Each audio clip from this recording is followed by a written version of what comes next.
Many of us dream of moving to a beautiful tropical island.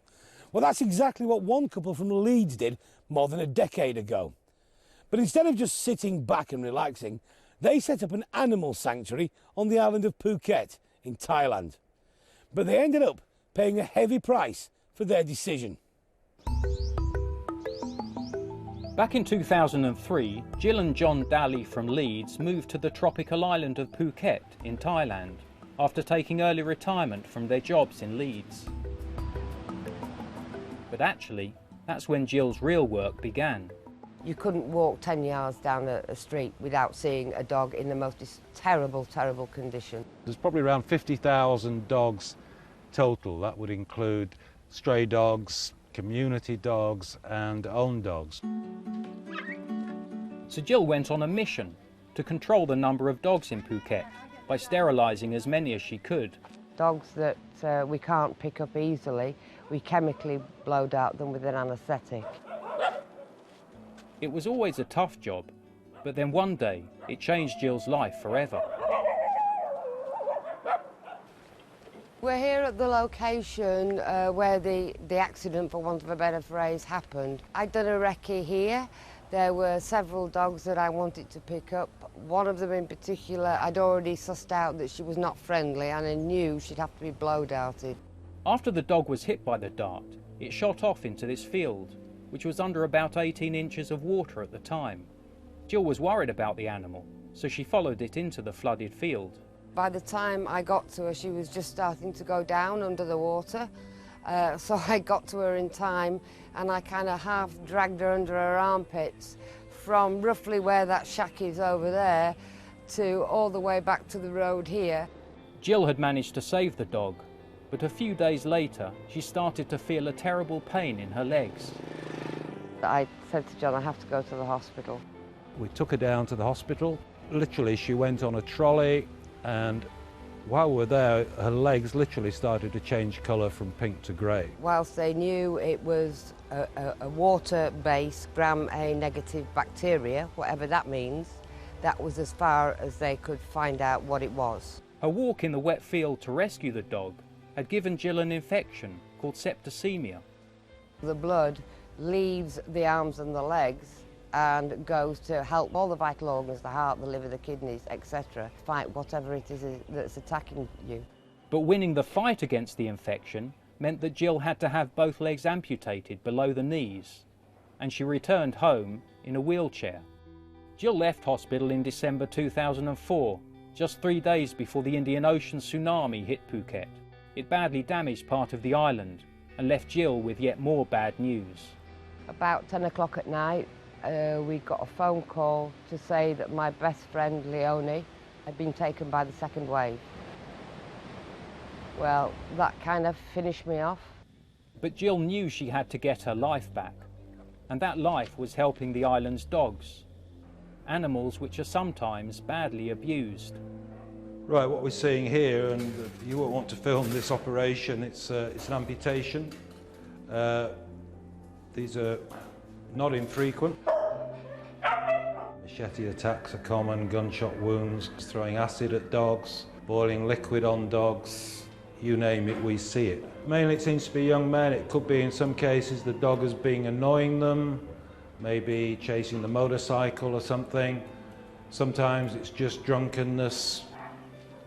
What they've been through is horrendous compared to me, and yet they come out the other side totally okay with people again. It's a trait human beings just don't have, and yes, that inspires me.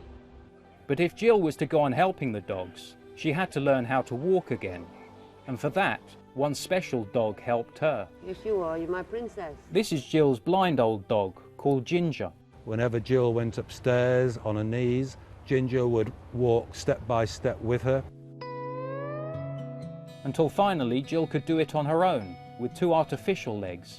I well remember the doctor in charge of a case saying to her that the vast majority of people in her situation that he came across in reality ended up not using the legs and spending their lives in wheelchairs, because it is extremely difficult to learn to walk again on 2 prosthetics, and it's extremely painful to go through. Oh, okay. What's happening with this dog, Jill? Coming out of anaesthetic. He's one of several dogs and cats being sterilised at a mobile clinic in the grounds of a school in Phuket. The operation is performed under general anaesthetic. The clinic's run by Soi Dog, the charity Jill and John set up when they moved to Thailand 11 years ago. We are now the biggest dog and cat charity in Asia. Soi Dog cares for injured animals and campaigns against the trade in dog meat, a delicacy in some parts of Asia. The charity also sends animals all over the world for adoption. Finding good homes in Thailand, particularly in Phuket, where the population is fairly transient because it's based entirely on tourism, is not easy. So a lot of dogs go overseas. We were back in the UK for the first time in nearly 11 years. I went to a Soi Dog reunion show in Wakefield. Deborah's part of Soi Dog's adoption team.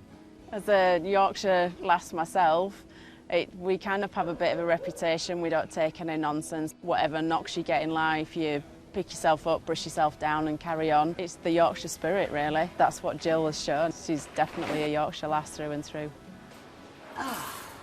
But Jill isn't what she once was. I get very tired, obviously, with the physical side. Given the climate, my stumps in the sockets, they reach humongous temperatures. They get very wet through the sweating.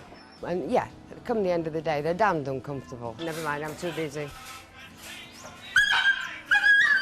I'll call you back in a minute, OK, Car? I'm just checking in dogs, sorry.